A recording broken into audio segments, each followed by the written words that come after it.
ప్రియ సహోదరి సహోదరులారా, ఈరోజు మనం పౌలు గురించి తెలుసుకుందాం.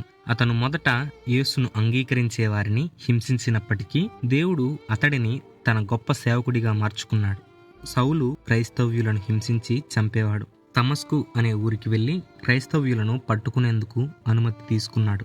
తమస్కు వెళుతుండగా ఒక్కసారిగా గొప్ప వెలుగు మెరిసింది. సౌలా, సౌలా, నీవు నన్ను ఎందుకు హింసిస్తున్నావు అని దేవుని స్వరము వినిపించింది. ప్రభువా, నీవు ఎవరు అని సౌలు అడిగాడు. నేను నీవు హింసిస్తున్న యేసును అని యేసు చెప్పారు. ఈ సంఘటన తర్వాత సౌలు కళ్ళు తెరవలేకపోయాడు. 3 రోజులు అలానే ఉండిపోయాడు. దేవుడు అననీయ అనే శిష్యుణ్ణి పంపి సౌలును ఆశీర్వదించాడు. సౌలు తన దృష్టిని తిరిగి పొందాడు. యేసును ప్రభువుగా అంగీకరించాడు.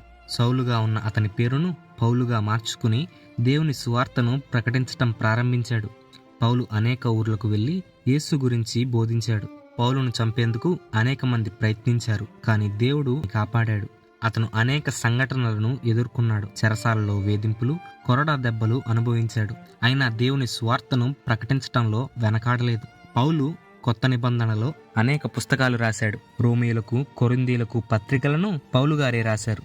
దేవుని ప్రేమ, విశ్వాసం, క్షమాపణ గురించి బోధించాడు. చివరికి రోమన్ చక్రవర్తి నీరో ఆదేశించిన ప్రకారం క్రైస్తవుల మరణశిక్షలలో భాగంగా పౌలు గారు బంధింపబడి మరణశిక్ష అనుభవించారు. పౌలు గారి జీవితం మనకు నేర్పే పాఠం: దేవుడు ఏ మనిషినైనా మార్చగలడు.